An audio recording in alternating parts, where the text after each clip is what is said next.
Treneri, ko pritrūko šiandien, kad mest rimtesnę kovą panevėžiečiam? Nemanau, kad kažko trūko, manau, kad buvo per daug jaudulio, per daug įtampos, per daug emocijų, sakykime, tai va, turbūt, kad buvo viską per daug.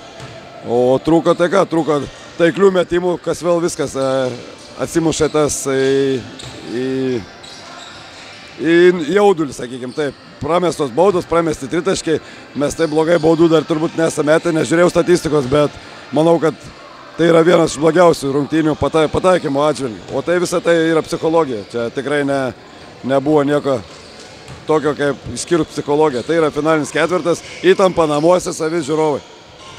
Visų rungtynių metu laikėt labai didelį tempą. Ar negalvojat apie rytojaus rungtynės ir kiek po tokio pralaimėjimo pavyks atsitiesti rytoj?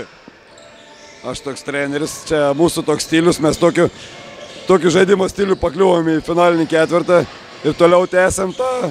Manau, kad jeigu seksis įmest, tų jėgų užteks. Jeigu pataikymas bus toks pat kaip šiandien, tai tų jėgų tikrai trūks.